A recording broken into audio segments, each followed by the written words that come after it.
Bonjour, bonjour. Alors aujourd'hui, je pense que l'heure est grave. Le BTC en pleine déroute. On a vu ça hier en live.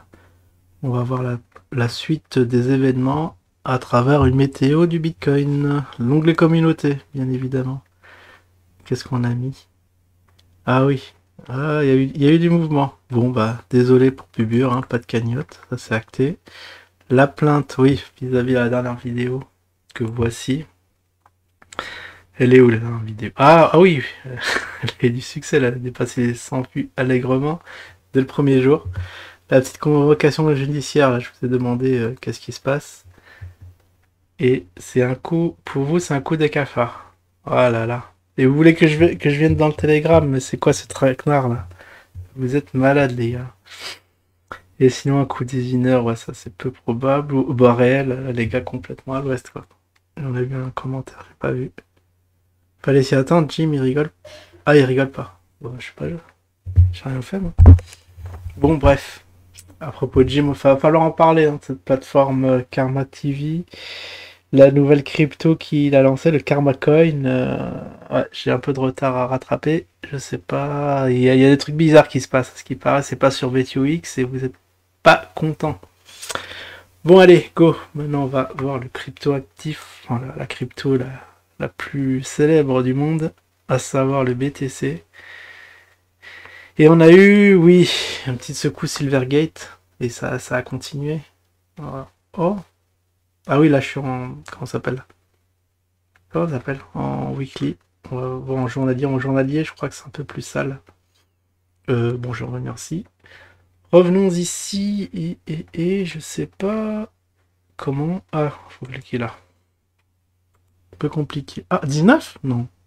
C'est en USDT, on a 19. Waouh! Waouh, waouh, waouh! Bah, c'est là.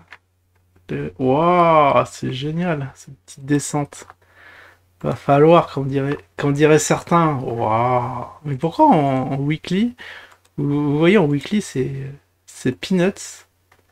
Ah non, c'est pas peanuts. On voit quand même une belle bougie. Quand même, on voit une petite bougie descendre. Poindre le bout de son nez. Ok, c'est plus impressionnant en journalier. Bon, bah, je vais. Juste à la fin du live, je vais acheter du BTC, hein, comme il se doit. On va se mettre en daily. On voit le parcours du chemin. Si on le met comme ça, on se dit, bon, c'est un micro mouvement, mais en journalier quand même, waouh. C'est vrai que là, le support. Ah, d'abord, on a les 16. Avant d'avoir les 9 écriés au 9 et 3K, parce que c'est sûr qu'à 3K, tout le monde va en acheter, hein. Je regarde un peu les supports. Je vais étendre ça. C'est bizarre, les 9. Là, je les 15. Bon, on va tester les 15, à mon avis. Donc là, on est sur un support apparemment. Je sais plus c'est quoi cette ligne rouge. Et là, bon, c'est le range à surveiller. Alors, ce qui est impressionnant, c'est que ça a cassé ce. Normalement, ça devait pas casser ce support. Là, je vais vous le tracer ici pour former une petite bonne vague d'Elliott à 21. Mais une fois que ça a été cassé, vous voyez, ça a coulé aussi sec. Cherchant les prochains supports, on est à 19. Il y en a qui vont être contents. Très très bonne nouvelle, le RSI complètement déchargé. Donc ça c'est cool à voir, hein. Ici, donc il y a beaucoup de marge, donc on est en zone de survente. Beaucoup vont devoir acheter par la suite. Donc ça va donner un petit caractère, un petit... en cas de retournement, ça va confirmer que ça va être le moment de s'y mettre. Et vous voyez là, tac. Alors comment je peux analyser ça? Déjà on va sortir le bon vieil, mon petit retracement de Fibonacci. Ah, on voit que cette ligne rouge correspond à peu de choses près. À peu de choses près la ligne rouge ici. Enfin, la ligne des 61,8. Oh. Bah, ça rebondit sur les 61,8. Bon, il n'y a point de hasard. Là, il y a une grosse descente psychologique qui a été faite. Donc, très probablement, il y a plusieurs choses qui porteraient à croire que la baisse serait finie. RSI bas. On est sur les 61,8. Bon, les moyennes mobiles, ce qui est inquiétant, c'est que là, en termes de baissier, signaux baissiers sont les moyennes mobiles là, qui se croisent à la baisse. Et effectivement, on a eu la petite descente. Maintenant, il faudrait que ça se redresse un peu. Les jours à venir vont être cruciaux. Oula, un peu de pub ici. Là, je sais pas, il y a des stats, mais c'est quoi? Inflation, forecast. Ouais, bon, ça, on s'en fout, ça concerne pas le BTC, là. Laissez les fondamentaux. Action ailleurs. C'est quoi le petit... Ah, actualité BTC, qu'est-ce qu'il y a eu? Ah, pas mal. Rollkit, des layers 2 souverains sur BTC, pour l'interrogation.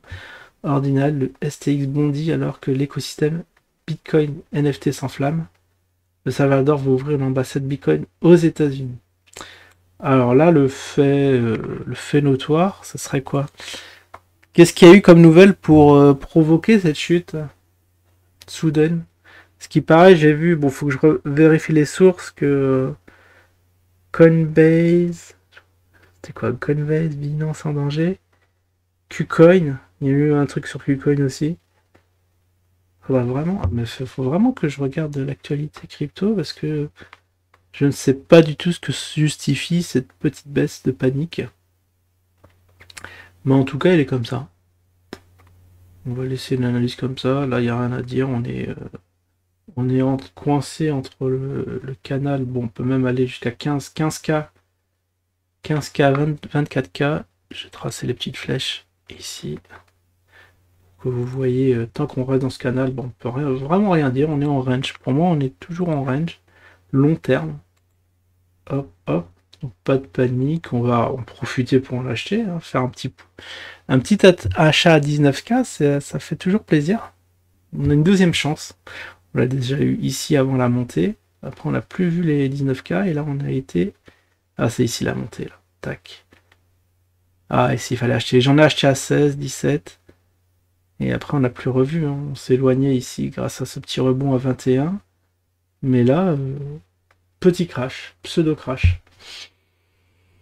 Qu'ajouter de plus? Je crois que... Je voudrais bien voir, juste avant de quitter la vidéo, parce que ça m'interloque, Bitcoin. Je vais taper Bitcoin et voir quelles sont les nouvelles. Je vais aller sur Glouglou. Bitcoin et actualité. Parce que ça me chagrine un peu. Finance. Non, pas finance. Oh, ça m'énerve. Je voulais cliquer sur actualité. Alors plonge en dessous des 20K, il y a 6 heures. Le Bitcoin chute en dessous des 20K, c'est à chaque fois et on voit les trucs le Bitcoin en péril, Silvergate. Alors Silvergate, on en avait parlé, c'était l'analyse de la semaine dernière. Voici l'une des raisons de la chute il y a 2 heures. Patron de la réserve fédérale Jérôme Powell fait tanguer le Bitcoin. D'accord, il a dû avoir un petit discours olé olé. Après le discours de Jérôme Powell, ah, ça c'est il y a 2 jours, le Bitcoin chute au plus bas depuis un mois. Le discours du patron de la Fed fait vaciller le Bitcoin. Ah, c'est lui le patron de la Fed, là, ça a changé? C'est plus Yellen? Ah, j'ai absolument pas suivi. Ah, d'accord. Ah, c'est Powell, je crois qu'il l'avait été, hein, antérieurement. Joe Biden part en guerre contre le Bitcoin, surtaxe et pénalités sur les cryptos. Malheureusement, pour eux. Pour nos amis américains, ça va mal. Donc, bon, je vais juste voir quand même. Il y en a qui disent la Fed fait paniquer crypto. Je voudrais voir les raisons, vite fait, avant de quitter. Voici une des raisons. Ah, sur jeuxvideo.com, tiens. Alors, je vais vous lire ça vite fait. Est-ce qu'il nous reste du temps? Ah, malheureusement, il ne nous reste plus qu'une minute.